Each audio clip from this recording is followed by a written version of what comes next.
Conscious mind logical mind होता है। Okay. सब कॉन्शियस माइंड जो होता है वो हमारी इमेजेस, वीडियोस, फीलिंग्स यानी कि जो स्टोर हाउस है वो वाला माइंड होता है। और जिसे आप हार्ट कहते हैं वो वो feelings बेसिकली वो फीलिंग्स हैं। तो वो फीलिंग्स भी कहाँ है? बेसिकली सबकॉन्शियस माइंड की जो लैंग्वेज है वो 3 चीज़ों का कॉम्बिनेशन है, visuals, audios and feelings. Relationship में हमेशा एक चीज़ समझनी चाहिए कि इमोशंस और ये फीलिंग्स तो आएंगी ही, लेकिन हमें ये समझना चाहिए कि हमें उस इंसान के साथ रिलेशनशिप में जाना चाहिए जिसके साथ हमारी hello everyone, welcome to the channel.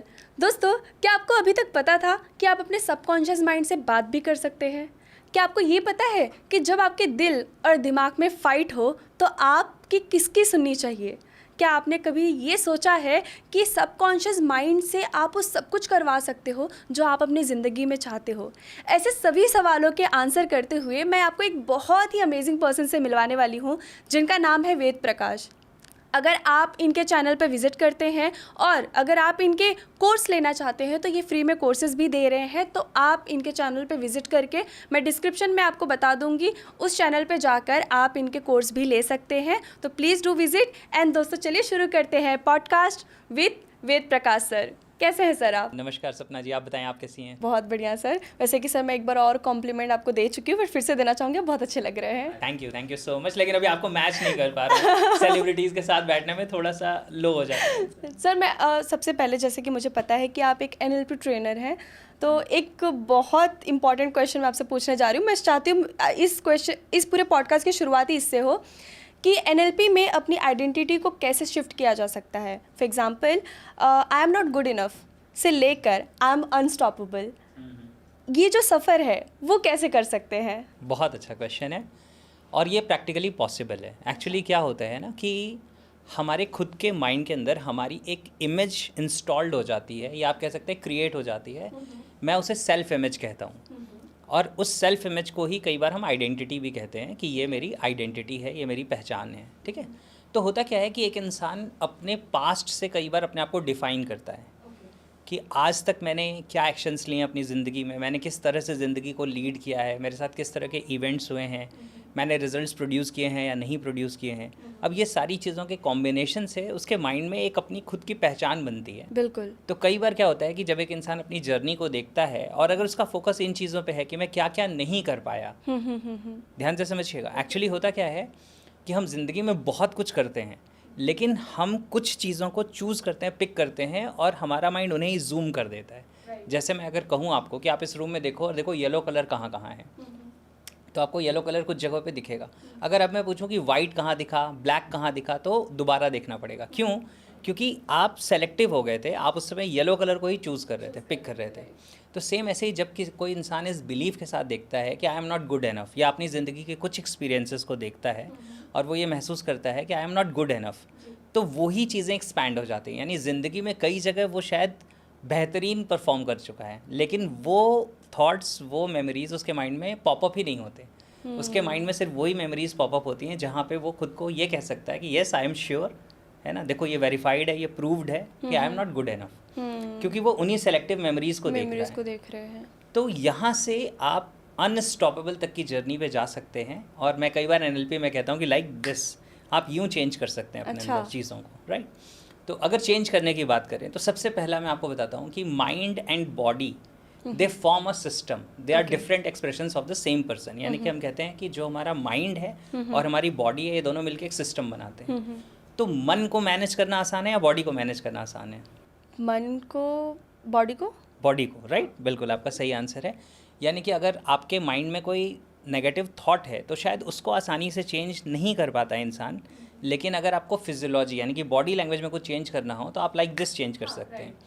तो अगर आप आई एम नॉट गुड एनफ से अनस्टॉपेबल पे जाना चाहते हैं, और ये मैं अपनी एक वर्कशॉप में कराता भी हूँ लोगों को, तो मैं कहता हूँ कि शोल्डर्स वाइड करिए, बैकबोन स्ट्रेट करिए, चिन अप करिए, एक गहरी सांस लीजिए and find the confidence inside your existence. आपको बॉडी माइंड में कहीं कॉन्फिडेंस फील होगा, और अपने अंदर से आप मे बी 1 to 10 तक काउंटिंग कर सकते हैं, जिसमें हर काउंटिंग के साथ आप फील कर सकते हैं कि मेरा जो कॉन्फिडेंस है वो और रेज हो रहा है, और पावरफुल हो रहा है। और अपने माइंड में उन मेमोरीज़ को प्ले करिए जो जो चीज़ें आपने ज़िंदगी में की हैं, राइट, रादर दैन कि आप नहीं कर पाए। आप उन चीज़ों के बारे में सोचिए जो आपने की हैं। कभी आपने बहुत अच्छा खेला है, कभी आपने बहुत अच्छा बोला है, कभी आपने किसी चैलेंज या किसी परेशानी के टाइम पे अपने किसी क्लोज वन को हेल्प की है। अगर ये सारी मेमोरीज़ को हम प्ले करें इन द सीक्वेंस अपने माइंड के अंदर, तो हमारा कॉन्फिडेंस रेज होता जाएगा और फिर एट 10 हम अपने आप को कह सकते हैं येस आई एम अनस्टॉपेबल, और वो एकदम से चार्ज आ जाता है अपने अंदर, पूरी फीलिंग आ जाती है। अब अगर इस चीज़ को एक इंसान टाइम टू टाइम रिपीट करता रहे और वो इस आदत को छोड़ के कि मैं कहाँ क्या नहीं कर पाया, वो इस तरफ शिफ्ट हो जाए कि मैं क्या क्या कर पाया और या मैं क्या क्या कर सकता हूँ या कर सकती हूँ, तो वो एक्चुअली अनस्टॉपेबल बन जाएगा। क्योंकि ये जो बिहेवियर है आपका, वो आइडेंटिटी के साथ मैच करता है। अगर आपकी identity I am not good enough, तो आपका बिहेवियर भी होगा कि you will prove that you are not good enough. और अगर आपकी आइडेंटिटी है कि आई एम अनस्टॉपेबल, तो आपका बिहेवियर भी ऐसा होगा कि यू विल बिकम अनस्टॉपेबल, क्योंकि वो बिहेवियर आइडेंटिटी के साथ मैच करता है, राइट? तो ऑटोमेटिकली वो बिहेवियर फिर एग्जीक्यूट होना शुरू हो जाता है, फिर एक इंसान अनस्टॉपेबल बन सकता है। और यहाँ पे भी बात वही है सेलेक्टिव थिंकिंग की, क्योंकि अब आप सेलेक्ट कर रहे हैं अनस्टॉपेबल होना। अभी जैसे कि अक्षय कुमार की एक न्यू मूवी आई थी एयरलिफ्ट, फिर उसके बाद अभी मैंने छावा मूवी देखा। तो ये जो दो मतलब ऐसी जो मूवीज़ होती हैं, जब आप इसको सिनेमा में देखोगे तो आपके अंदर बहुत एनर्जी आती है और इतनी हाई एनर्जी आती है कि भाई अभी कुछ भी बोलो, मतलब इतना ज़्यादा पावर होता है अंदर कि आप बोलो तो अभी मैं कर दूंगा, मैं हिस्ट्री चेंज कर सकता था, मैं ये कर सकता था।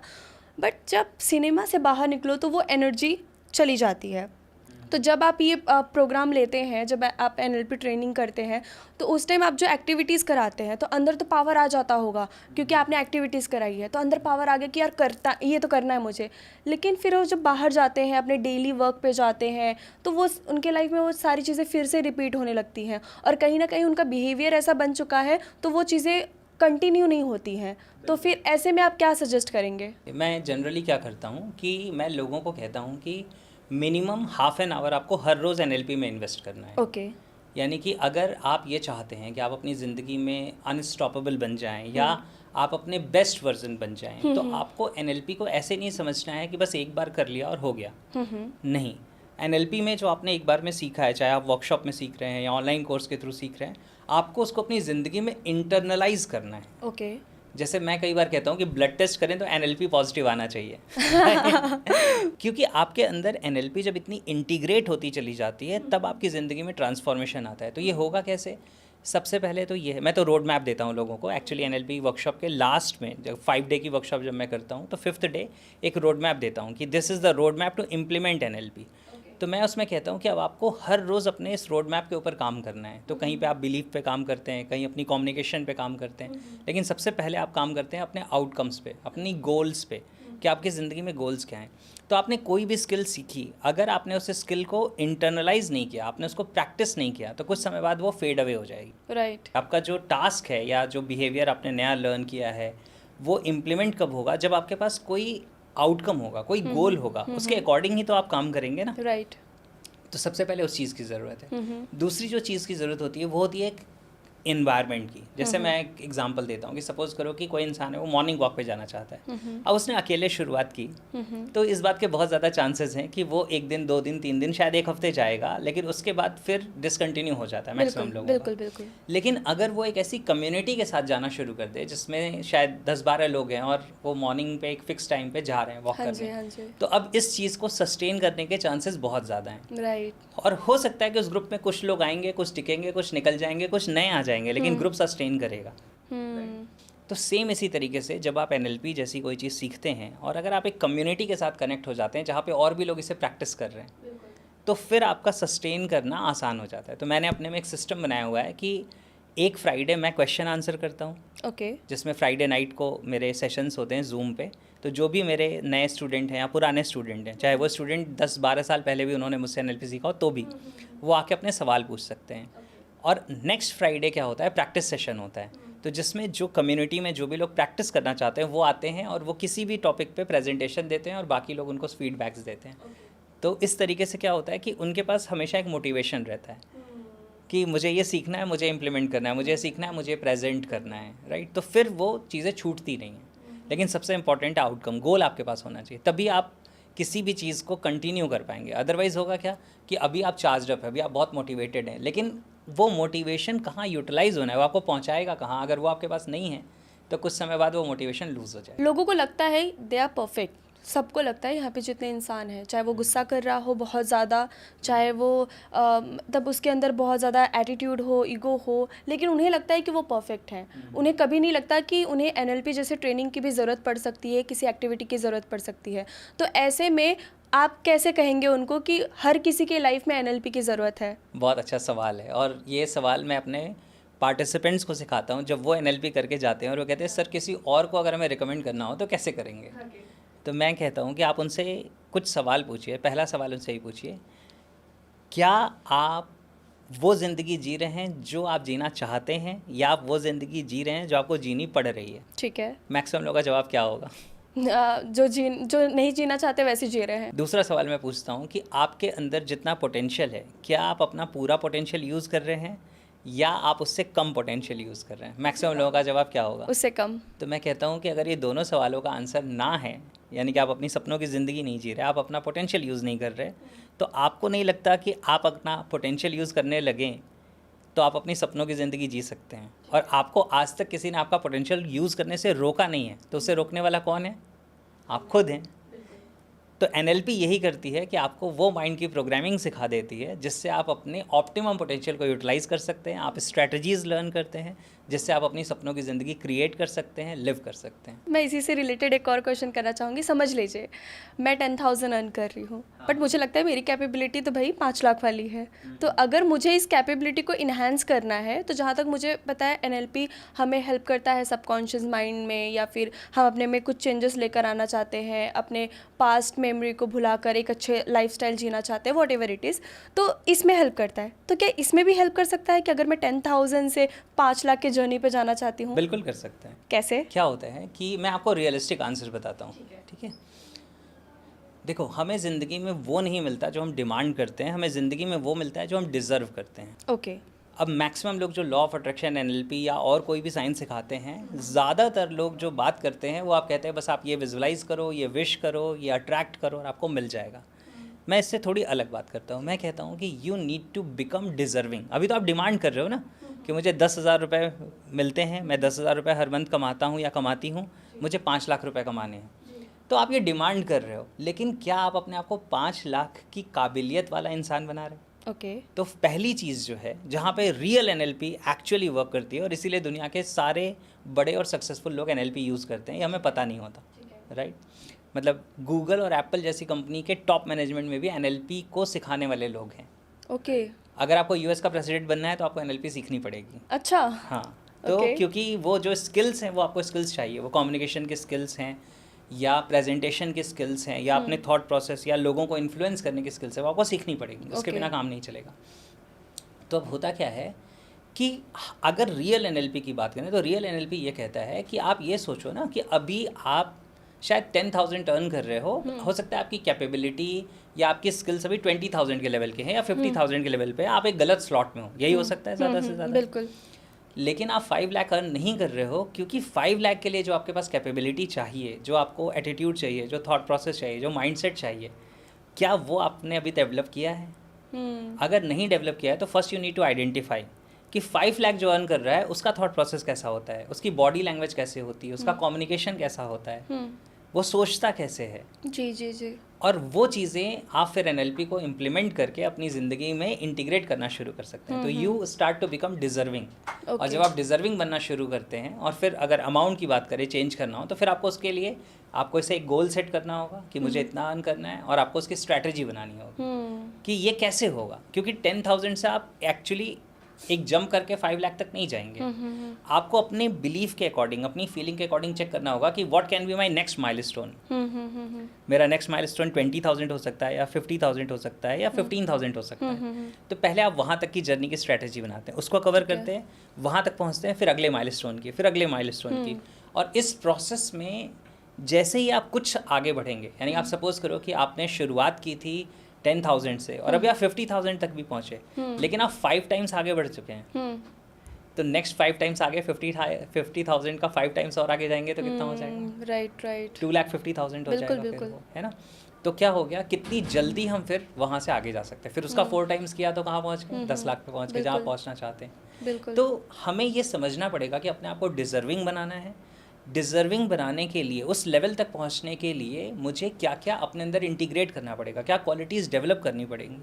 अगर मैं उसके लिए एनएलपी को यूज़ करूं, काम करूं, तो बहुत पॉसिबल है कि वो जर्नी मैं कवर कर लूं, मैं उस लेवल तक पहुंच जाऊं और फिर अपनी ज़िंदगी में वो रिजल्ट्स आ जाते हैं। मैं आपको एक एग्जांपल बताता हूं, एक छोटी सी चीज़ बताता हूं, बहुत इंटरेस्टिंग किस्सा है। एंथनी रॉबिन्स का नाम सब जानते हैं लगभग, टोनी रॉबिन्स जिन्हें हम कहते हैं। तो टोनी रॉबिन्स की ज़िंदगी की जो सेल्फ डेवलपमेंट की जर्नी है, उसकी शुरुआत जिम रॉन के साथ हुई थी। ओके। अब जिम रॉन इस दुनिया में नहीं है, और जिम रॉन की शुरुआत हुई थी मिस्टर शॉफ करके एक पर्सन थे, उनके थ्रू। ठीक है ना। तो मिस्टर शॉफ जो थे, उन्होंने जिम रॉन से कहा कि व्हाट इज़ योर नेक्स्ट गोल, है ना। तो जिम रॉन के पास कोई आंसर नहीं था, उन्होंने कहा ऐसा कुछ नहीं। तो उन्होंने कहा कि why don't you decide to become a millionaire. Mister Shoaff जो है वो जिम रॉन को कहते हैं कि why don't you decide to become a millionaire. तो जिम रॉन ने कहा कि but I am not interested in becoming a millionaire, मुझे मिलेनियर बनने में कुछ ऐसा बहुत मोटिवेशन नहीं, बहुत इंटरेस्ट नहीं है। तो मिस्टर शॉफ ने क्या जवाब दिया कि I challenge you to become a millionaire, you become millionaire and you give away your $1 million। I am more interested in the person you will become in order to become a millionaire. तो millionaire बनने के लिए किस किस्म के इंसान बन जाओगे, मुझे उसमें ज़्यादा इंटरेस्ट है। तुम पहले मिलेनियर बनो, उस प्रोसेस में तुम्हें मिलियंस मिलेंगे, तुम उसे भले डोनेट कर देना या जो चाहे वो करना, लेकिन वो कैपेबिलिटी तक तो पहुँचो। तो ये इस क्वेश्चन को आंसर करता है कि you need to become deserving. आपको डिज़र्विंग बनना पड़ेगा, आपको अपने आप को वैसा बनाना पड़ेगा जैसे लोग वो रिजल्ट क्रिएट करते हैं। ओके तो सर ये पर्सन टू पर्सन कैरी करता है कि लाइक समझ लीजिए मुझे कोई चीज़ डेवलप करनी है, जैसे कि आपने कहा कि आपकी कैपेबिलिटी को आपको डेवलप करना पड़ेगा कि आप 10,000 से 50,000, 50,000 से 2.5 लाख और फिर 5 लाख तक पहुंच सके। तो ये जो कैपेबिलिटी होती है, तो ये पर्सन टू पर्सन कैरी करता है या फिर NLP का होता है कि 1 मंथ में इतने में ही आप सीख लेंगे? नहीं, ऐसा नहीं होता। पर्सन टू पर्सन डिपेंड करता है। हर इंसान की NLP के बारे में हम कहते हैं NLP is all about subjective experiences. आपका सब्जेक्टिव एक्सपीरियंस कुछ और है ज़िंदगी का, मेरा कुछ और है, किसी और का कुछ और है। तो जैसे सपोज़ करो कि एक इंसान कह रहा है कि मुझे बिल्डिंग बनानी है, लेकिन आप जहाँ खड़े हो वहाँ पे 100 फीट का गड्ढा है, या वो प्लेन लैंड है, या ऑलरेडी वहाँ पे 50 फीट तक की बिल्डिंग बनाई जा चुकी है। तो हर इंसान का जो करंट स्टेट है, जैसे हम प्रेजेंट स्टेट कहते हैं NLP में, वो डिफरेंट है। तो हर इंसान अपनी जगह से शुरू करेगा, फिर वो कितना अडॉप्ट कर सकता है उसके अकॉर्डिंग उसको टाइम लगेगा, वो कितना एफर्ट कर सकता है। तो सबके लिए कोई 1 पॉइंट सॉल्यूशन नहीं है। इसीलिए हम NLP में इस बात को कहते हैं कि रिजल्ट ज़रूर प्रोड्यूस होते हैं NLP से, लेकिन हम ये नहीं कह सकते कि हर इंसान को इतना ही टाइम लगेगा। It is all about their subjective experiences और आपका बिलीफ सिस्टम कैसा है। कुछ लोग बहुत जल्दी चेंज कर लेते हैं, बहुत जल्दी अडॉप्ट कर लेते हैं, कुछ लोग उसी चेंजेस को अडॉप्ट करने में सालों लगा देते हैं। तो सर क्या आप ऐसा कह सकते हैं कि NLP अगर मैं अटेंड करती हूँ या फिर NLP की जो एक्टिविटीज़ है अगर मैं उसको फॉलो करती हूँ तो मेरी ज़िंदगी जीने का पूरा तरीका चेंज हो सकता है? डेफिनेटली बदला। ओके, आप कोई ऐसा एग्जांपल शेयर करना चाहेंगे? मेरा खुद का बहुत बदला है, राइट। मतलब मेरी ज़िंदगी में क्या था कि मैं कंप्लेंट्स के साथ शुरू करता था। ओके। तो अब मेरे फादर नहीं हैं, अभी 1 साल पहले वो एक्सपायर हो गए, लेकिन मेरे बचपन में मैं क्या कहता था, मैं कराटे में बहुत अच्छा था, मेरे पापा ने वो नहीं करने दिया। ठीक है। मैं बास्केटबॉल में अच्छा था, वो नहीं करने दिया। मैं NCC में गया, मैं शूटिंग में बहुत अच्छा था, वो करना चाहता था, वो नहीं करने दिया। तो मेरे पास एक कंप्लेंट लिस्ट थी कि मैं ये करना चाहता था, वो उन्होंने करने नहीं दिया, राइट। सर तभी आप स्माइल कर रहे थे क्या जब मैं बता रही थी? तो हाँ, जब आप कह रहे थे ना कराटे कुंग फू ये सारी चीज़ें की हैं, तो मैंने उतना ज़्यादा नहीं सीखा, थोड़ा बहुत सीखा था। ओके। तो लेकिन मतलब मेरे कराटे के सर कहते थे, हमारे यहाँ वाइट के बाद येलो बेल्ट होता था, अलग अलग ऑर्गेनाइजेशन में अलग अलग कलर्स होते हैं। तो कहते थे तुम्हें येलो बेल्ट पे इतना मतलब स्किल्ड होना चाहिए कि तुम्हारी फाइट में ब्लैक बेल्ट से करा सको। तो वो इस तरीके से सिखाते थे। ओके। मतलब बहुत हार्श ट्रेनिंग होती थी हमारे टाइम पे, तो बहुत ज़्यादा। अब तो आपको बस वो करना होता है, टच नहीं कर सकते आप। हमारे में तो मार के मुंह तोड़ दो वाला सीन रहता था, राइट। तो कभी हम आते थे तो ये ओट फूला हुआ है, कभी पैर की उंगलियां सूजी हुई हैं, कभी कुछ हो रहा है, कभी कुछ हो रहा है, इतनी टूट फूट हो जाती थी। तो मैं अपनी खुद की लाइफ का आपको बता रहा हूँ कि मेरे पास, मैं लाइफ को कंप्लेन स्टोरी की तरह बताता था कि ये करना चाहता था, ये नहीं करने दिया गया, ये करना चाहता था, ये नहीं करना दिया गया। लेकिन क्या है कि जब मैं NLP के पहले सेल्फ डेवलपमेंट की चीज़ें मैंने लर्न करनी शुरू की, फिर बाद में NLP मेरी ज़िंदगी में आया, तो मुझे समझ में आया कि एक्चुअली हो ये रहा है कि my father is right at his point of view. पहले मुझे लगता था मैं सही हूँ, वो गलत हैं। फिर मुझे समझ में आया कि मैं अपनी जगह सही हूँ और वो अपनी जगह सही हैं। गलत मैं भी नहीं हूँ, गलत वो भी नहीं है, लेकिन मैं अपनी जगह सही हूँ, वो अपनी जगह सही हैं। तो सबसे पहली चीज़ क्या हुई कि ज़िंदगी से जो कॉन्फ्लिक्ट्स थे वो रिड्यूस होने शुरू हो गए। मेरे और आपके बीच में कॉन्फ्लिक्ट कब आएगा? जब मैं कहूँगा मैं सही हूँ, आप गलत हो। लेकिन अगर मैं ये कहता हूँ आप अपनी जगह सही कह रहे हो, तो मेरे और आपके बीच का कॉन्फ्लिक्ट ख़त्म हो गया, राइट? और ये मैं सिर्फ कह नहीं रहा हूँ, जब मैं ये रियलाइज़ कर रहा हूँ तब, रियलाइज़ करके अगर कह रहा हूँ तो सबसे पहले वो चीज़ें रिड्यूस हुई, मेरे रिलेशनशिप अच्छे होने शुरू हो गए, मेरे फादर से भी मेरे रिलेशनशिप बहुत अच्छे हो गए, राइट? पहले बहुत कॉन्फ्लिक्ट टाइप की सिचुएशन रहती थी, क्योंकि मैं वैसे भी थोड़ा अलग ट्रैक पे चलने वाला इंसान हूँ।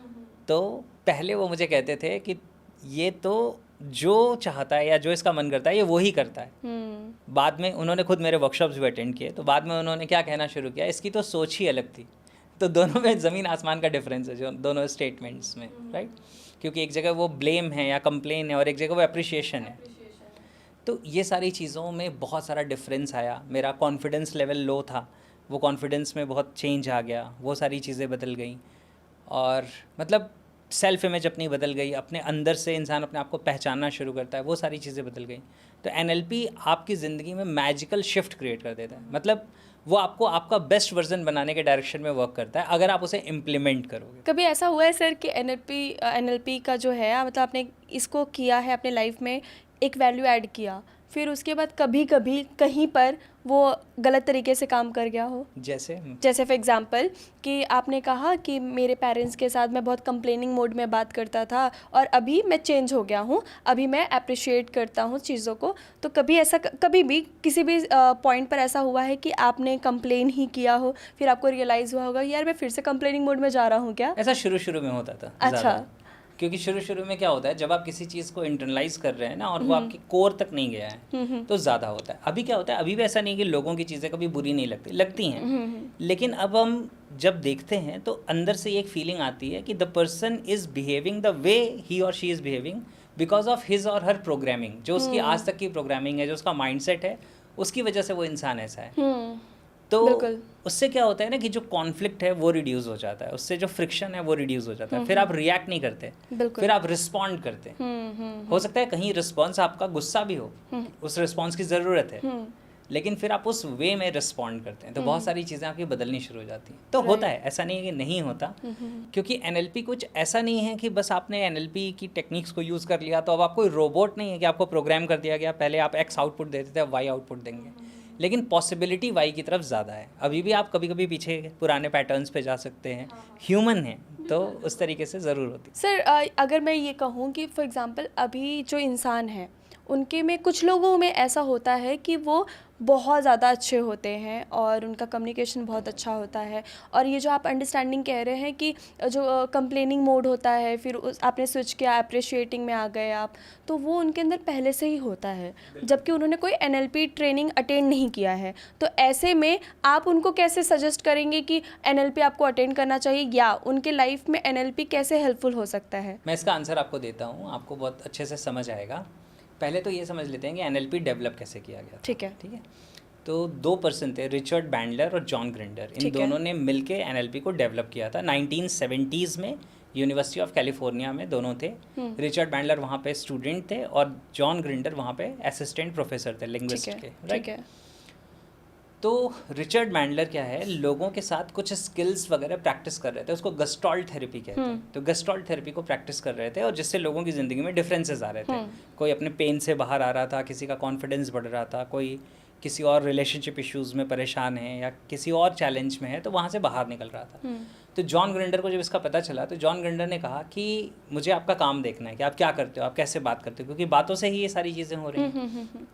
तो उन्होंने उन्हें ऑब्जर्व करना शुरू किया। ठीक है। तो फिर जॉन ग्रिंडर ने एक बहुत अच्छी स्टेटमेंट बताई, उससे आपको क्लैरिटी आ जाएगी। तो जॉन ग्रिंडर ने क्या कहा कि if you help me do what you are doing, I will tell you how you are doing it.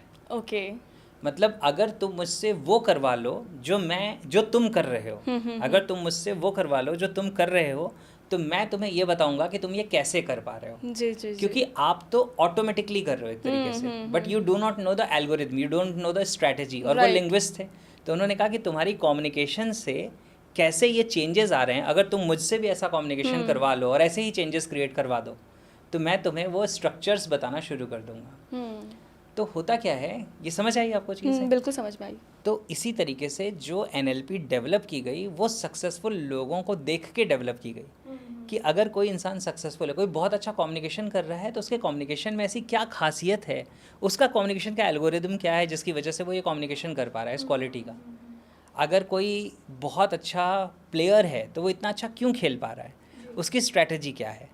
तो एनएलपी ने स्ट्रैटेजी के ऊपर, एल्गोरिदम के ऊपर बहुत काम किया, किन लोगों को स्टडी करने में जो ऑलरेडी सक्सेसफुल है। तो इस वजह से एनएलपी इतनी ज़्यादा डेवलप होती चली गई। अब अगर कोई इंसान सपोज करो ऑलरेडी बहुत अच्छा है और उसको ये पता चल जाए कि मैं इतना अच्छा क्यों हूँ, मेरी स्ट्रैटेजी क्या है और कहाँ पे कहीं थोड़ी बहुत मेरी कमी रह गई है, तो वो उसको और जल्दी और अच्छे से रिफाइन कर सकता है। तो इसीलिए एक ऐसा इंसान जिसके अंदर ऑलरेडी क्वालिटीज़ हैं, अगर वो भी एनएलपी को सीखता है तो उसकी क्वालिटीज़ और बियॉन्ड तक ग्रो कर जाती हैं और इन्हांस हो जाती हैं। क्योंकि नाउ द पर्सन नोज कि जो मैं कर रहा हूँ वो क्यों काम कर रहा है, क्योंकि कई बार तो हम अंदाजे से कर रहे हैं, राइट, हमें पता नहीं है। जैसे मैं आपको एक बहुत सिंपल सी चीज़ बताता हूँ, मैं जहाँ पहले रहता था वहाँ पे एक जनरल स्टोर थी। तो जनरल स्टोर पे जो अंकल थे उनका एक बेटा भी था जो मतलब मेरे से कुछ 2-4-5 साल छोटा होगा। तो वो भी उस समय, ये मैं 12-13 साल पहले की बात बता रहा हूँ। तो क्या है कि उस पर्टिकुलर पॉइंट ऑफ टाइम पे क्या हुआ कि वो जनरल स्टोर पे जब अंकल के पास आओ कि अंकल दूध चाहिए, तो कहते थे अच्छा दूध ले लिया बेटा, और ब्रेड चाहिए, बिस्किट भी चाहिए, है ना, या अच्छा इसमें से कोई और चीज़ चाहिए। हाँ। तो वो ऐसे करके सवाल पूछते थे और हम सोच के नहीं गए कि कुछ और भी चाहिए, लेकिन एक दो और चीज़ें ले ली, लेके आ गए। तो उन्होंने यही सेम चीज़ अपने बेटे को सिखाई। मतलब जैसे किसी ने दूध मांगा, बेटे ने दूध पकड़ा दिया, तो फिर वो उसको कहते थे कि उसके अलावा ये भी पूछना है कि अच्छा भैया ब्रेड भी चाहिए, अच्छा भैया बिस्किट भी चाहिए, है ना। तो अब क्या है कि वो जो बच्चा है उसको कोई स्ट्रेटजी वाइज नहीं सिखाई गई है, लेकिन वो मॉडलिंग कर रहा है, यानी कि जो फादर कर रहे हैं, क्योंकि फादर ने हो सकता है एनएलपी में नहीं सिखाया कि it is better to give more choices या ऑप्शंस, लेकिन वो कर रहे हैं और उससे उनको रिजल्ट्स मिल रहे हैं। जो एक इंसान 50 रुपीज़ की कोई चीज़ लेने गया था वो 100 रुपीज़ खर्च करके आ रहा है, तो उनका तो प्रॉफिट बढ़ रहा है ना, राइट। तो इस तरीके से हम चीज़ों को मॉडल कर लेते हैं, यानी कि कॉपी कर लेते हैं ऑटोमेटिकली। तो इसको एनएलपी में हम कहते हैं modelling successful performance leads to excellence. आप कुछ बहुत अच्छा कर रहे हो और मैं आपकी उस क्वालिटी को ऑब्जर्व कर लूँ और उस क्वालिटी को अपने अंदर इंटीग्रेट कर लूँ, तो मैं भी वो रिजल्ट्स प्रोड्यूस कर सकता हूँ। हो सकता है उस रिजल्ट को आपको प्रैक्टिस करने में, यानी उस लेवल तक पहुँचने में आपको 5 साल लगे थे, लेकिन हो सकता है मुझे 1 साल लगे, 1.5 साल लगे। क्यों? Because now I know the strategy.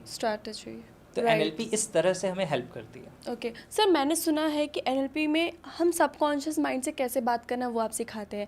Is it really possible कि हम सबकॉन्शियस माइंड से बात कर सके? सबकॉन्शियस माइंड की हमें लैंग्वेज समझनी पड़ेगी कि सबकॉन्शियस माइंड किन लैंग्वेज को समझता है, किस लैंग्वेज से हम उससे इंटरेक्ट कर सकते हैं। ओके। क्योंकि सबकॉन्शियस माइंड हमारी तरह ये कम्युनिकेशन की लैंग्वेज को नहीं समझता डायरेक्टली। सबकॉन्शियस माइंड की जो लैंग्वेज है वो 3 चीज़ों का कॉम्बिनेशन है, विजुअल्स, ऑडियोज एंड फीलिंग्स। तो सबकॉन्शियस माइंड क्या है कि वीडियोस, जब भी आप किसी भी मेमोरी को याद करते हैं तो कुछ विजुअल्स आपके सामने आ जाते हैं। वो कहाँ से आ रहे हैं? कॉन्शियस माइंड से तो आ नहीं रहे, क्योंकि खुली आंखों से तो वो इंसान सामने नहीं जिसके बारे में आप सोच रहे हैं, ना वो इवेंट आपके सामने है, तो वो कहाँ से आ रहा है? सबकॉन्शियस माइंड में पड़ा हुआ है, वो पॉपअप कर रहा है। तो सबकॉन्शियस माइंड की लैंग्वेज क्या है? विजुअल्स। जब आप कुछ काम करने जाते हैं और आपको अंदर से एक आवाज़ आती है, अरे यार पता नहीं होगा या नहीं होगा, ये आवाज़ कहाँ से आ रही है? सबकॉन्शियस से आ रही है, राइट। जब आप कुछ करने जाते हैं और आपको एक अनईजीनेस की फीलिंग आती है, वो फीलिंग कहाँ से? आपने जानबूझ के क्रिएट की? नहीं, ऑटोमेटिकली हो रही है। वो कहाँ से आ रही है? सबकॉन्शियस से आ रही है। तो सबकॉन्शियस माइंड की प्रोग्रामिंग में ये तीनों चीज़ें हैं, विजुअल्स, ऑडियोज एंड फीलिंग्स। तो अगर हमें सबकॉन्शियस से बात करनी है तो हमें इस लैंग्वेज को समझना पड़ेगा कि हमारा सबकॉन्शियस इस लैंग्वेज में हमसे बात करता है और हम इस लैंग्वेज में इससे कम्युनिकेट कर सकते हैं। यानी कि अगर हम सबकॉन्शियस से कुछ सवाल पूछेंगे तो वो कुछ विजुअल्स पॉपअप करेगा, कुछ ऑडियो पॉपअप करेगा, कुछ सेंसेशन क्रिएट करेगा। और अगर हम सबकॉन्शियस को कुछ कमांड या प्रोग्रामिंग देना चाहते हैं तो अगेन उसकी भी यही 3 लैंग्वेज होगी। यानी कि कुछ विजुअल्स, कुछ ऑडियोज और कुछ फीलिंग्स। ये जब आप अपने माइंड को कमांड्स देंगे तो आप सबकॉन्शियस के साथ इंट्रैक्शन कर पाएंगे। मतलब आप उसको प्रोग्राम कर पाएंगे और बात भी कर सकते हैं। बात करने का मतलब क्या है कि जैसे सपोज करो कि आप अपनी ज़िंदगी में किसी भी एक सिचुएशन के बारे में सोच रहे हैं, आप ज़्यादा परेशान हैं किसी सिचुएशन में, किसका ये सिचुएशन को कैसे सॉल्व करना है, राइट। आप अपने साथ बिल्कुल रिलैक्स बैठिए और अपने मन से, अपने सबकॉन्शियस से सवाल पूछिए कि दिस इज़ द इशू या this is the challenge in my life, है ना। सो इस सिचुएशन में क्या किया जा सकता है? तो अब आप देखेंगे आपका माइंड कुछ विजुअल्स क्रिएट करना शुरू Right. करेगा हाँ, आपके सामने, हाँ, कुछ it happens. आपको इंटरनल डायलॉग, कुछ इनर कम्युनिकेशन स्टार्ट हो जाएगा, कुछ सेंसेशंस, कुछ फीलिंग्स क्रिएट हो जाएगी। एनएलपी में उसे कॉन्ग्रुएंस और इनकॉन्ग्रुएंस कहते जी, हैं। जैसे जी, किसी सिचुएशन में होता क्या है कि कोई डिसीजन हम लेना चाहते हैं, जी जी जी जी कई बार आपने देखा होगा, मैं आपको बताता हूँ, कई बार आपने देखा होगा कि हम जिंदगी में कोई डिसीजन लेते हैं, उस डिसीजन पे कुछ समय तक आगे चलते हैं, फिर ड्रॉप कर देते हैं। बिल्कुल, आई एग्री। होता है ना ऐसा? राइट, ऐसा होता है। एनएलपी हमें ये बता सकता है कि वहाँ तक जाने की भी ज़रूरत नहीं, आपको पहले ही पता चल जाएगा कि ये करना है, मैं कर पाऊंगा या नहीं कर पाऊंगा। अच्छा। इसे हम कहते हैं feeling of congruence and incongruence. Congruence का मतलब होता है एग्रीमेंट, इनकॉन्ग्रुएंस का मतलब होता है डिसएग्रीमेंट। तो जब आप कुछ करने चाह रहे हैं, अगर आप अपने माइंड को ये चीज़ बताते हैं कि this is something that I am going to do, what will be the consequences, अब इससे होगा क्या क्या, अब आपके सामने जो कॉन्सिक्वेंसेज आएंगे उससे आपके अंदर से एक फीलिंग आएगी कि इस कॉन्सिक्वेंस के साथ मैं एग्रीमेंट में हूँ या डिसएग्रीमेंट में हूँ। तो वो रॉन्ग भी तो हो सकता है सर? हाँ, हो सकता है, बिल्कुल। तो आप इसीलिए उससे और डिगिंग करते हैं, यानी और चॉइसेस देते हैं, और सवाल पूछते हैं अपने आप से, एक्सप्लोर करते हैं। जैसे किसी एक चीज़ में लग रहा है कि नहीं यार ऐसे नहीं, ऐसे हो सकता है, अच्छा ठीक है, what are the other possible choices, और क्या कर सकते हैं इस सिचुएशन में। तो क्या होगा कि आपको एक पर्टिकुलर प्रोसेसिंग करते करते आपको ये समझ में आ जाएगा कि ठीक है, अब करके देख लेते हैं। अब कॉन्फ्लिक्ट तो है लेकिन अब उतना ज़्यादा नहीं है, वो इतना रिड्यूस हो गया कि अब करके देख लेते हैं, क्योंकि वो तो भविष्य बताएगा कि होगा या नहीं होगा। लेकिन अगर कॉन्फ्लिक्ट बहुत ज़्यादा है और आप करोगे तो आप ज़्यादा समय नहीं कर पाओगे, आप थोड़े समय के लिए कर लेंगे, राइट, किसी मोटिवेशन की वजह से कर लेंगे, किसी प्रेशर की वजह से कर लेंगे, लेकिन कुछ समय बाद क्या होगा, कुछ समय के बाद आपका माइंड आपके अगेंस्ट हो जाएगा और आप गिव अप कर दोगे, और हो सकता है तब तक आप चीज़ें और वर्स कर चुके हैं। सर, माइंड, सबकॉन्शियस माइंड और हार्ट, इन तीनों में से अगर फाइट हो जाए कौन जीतेगा? माइंड और सबकॉन्शियस माइंड जिसे आप कह रहे हैं, तो आप शायद माइंड का मतलब कॉन्शियस माइंड कह रहे हैं। अच्छा, conscious mind, right. Conscious mind logical mind होता है। Okay. सब कॉन्शियस माइंड जो होता है वो हमारी इमेजेस, वीडियोस, फीलिंग्स, यानी कि जो स्टोर हाउस है वो वाला माइंड होता है। और जिसे आप हार्ट कहते हैं वो वो feelings बेसिकली वो फीलिंग्स हैं। तो वो फीलिंग्स भी कहाँ है, बेसिकली सबकॉन्शियस में है ना। हाँ, सो इसके ऊपर एक बुक भी है, उसका शायद नाम है the heart of the mind या ऐसा कुछ है। क्योंकि एक्चुअली जो हम कहते हैं ना कि दिल में ऐसा लग रहा है या मेरा दिल ये कह रहा है, एक्चुअली आपका माइंड ही कह रहा होता है। अच्छा। सबकॉन्शियस ही कह रहा होता है, दिल अच्छा। कहाँ कुछ कहेगा, तो बेचारा धड़कता है, राइट। तो जी। वो तो उसका काम है। हाँ, लेकिन सेंसेशंस, फीलिंग्स बॉडी में हम किसी भी पार्ट में महसूस कर सकते हैं, तो हार्ट पे महसूस होती हैं कई बार। तो क्या होता है कि अगर हम फाइट की बात करें तो इसका मतलब है कि कॉन्शियस जो है वो अलग बात कह रहा है और अनकॉन्शियस जो है वो अलग बात, या सबकॉन्शियस जिसे आप कहते हैं वो अलग बात कह रहा है। इस वजह से दोनों के बीच में कॉन्फ्लिक्ट फाइट, चलता है। हाँ, फाइट होती है। इसमें ज़्यादातर सबकॉन्शियस जीत जाता है। अच्छा। क्योंकि कॉन्शियस जो होता है ना, कॉन्शियस जो है वो हम जनरली कॉन्शियसली अपनी ज़िंदगी में 10% चीज़ें करते हैं ओके और 90% चीज़ें अनकॉन्शियसली करते हैं, ऑटोमेटिकली करते हैं। ओके। जैसे हर स्मोकिंग करने वाले को पता है कि स्मोकिंग गलत है, गलत है, नहीं हाँ, करनी चाहिए, नहीं करनी चाहिए। लेकिन पता है कॉन्शियस को, हाँ। और स्मोकिंग का पैटर्न पड़ा है सबकॉन्शियस में। हाँ, तो जीतता कौन है? Right, subconscious. राइट। तो लॉजिकली अगर हमें कोई चीज़ पता है कि ये सही है तो हम कई बार विल पावर लगा के करते हैं, कभी कभी सक्सीड भी कर जाते हैं। लेकिन ज़्यादातर होता ये है कि अल्टीमेटली हमारे माइंड के अंदर जो प्रोग्रामिंग है, पैटर्न्स है, वो सबकॉन्शियस में वो जीत जाता है। क्योंकि हम इमोशंस में आके, उन फीलिंग्स में आके अल्टीमेटली फिर वही करते हैं जो हमारे माइंड के अंदर प्रोग्रामिंग में पड़ा हुआ है, सबकॉन्शियस में पड़ा हुआ है। राइट। तो ज़्यादातर, तो अगर हम चाहते हैं कि हमारा कॉन्शियस माइंड जीत जाए तो हमें कॉन्शियस और सबकॉन्शियस को ट्यूनिंग में लेके आना पड़ेगा। अच्छा। यानी जो बात आपको लॉजिकली सही लग रही है वो आपको फीलिंग्स के लेवल पे भी जब सही लगने लगेगी तब जाके आप उस चीज़ को इम्प्लीमेंट कर पाएंगे और तब वो चेंज परमानेंट होगा। सॉरी सर, बट मैं थोड़ा सा यहाँ पे चेंज करना चाहूँगी, मैं रिलेशनशिप पे जाना चाहूँगी।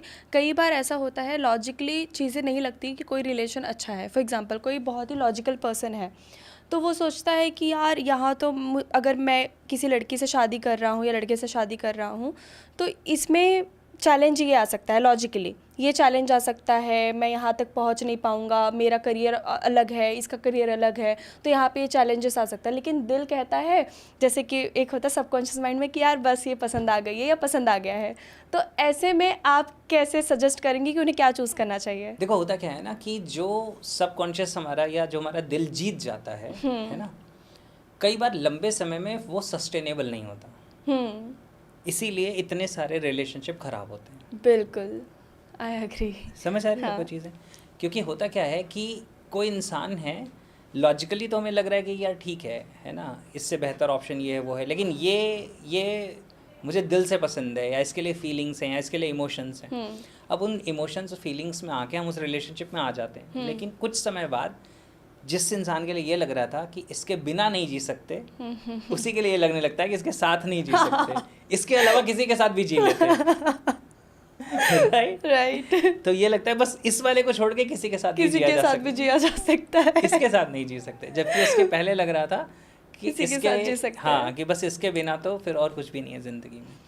तो अगर आप रिलेशनशिप की बात करो ना, तो रिलेशनशिप में हमेशा एक चीज़ समझनी चाहिए कि इमोशंस और ये फीलिंग्स तो आएंगी ही, लेकिन हमें ये समझना चाहिए कि हमें उस इंसान के साथ रिलेशनशिप में जाना चाहिए जिसके साथ हमारी वैल्यूज़ मैच करती हैं। ये मोस्ट इम्पॉर्टेंट चीज़ है। वैल्यूज़ का मतलब होता है कि what is important to you, value का मतलब होता है what is important to you.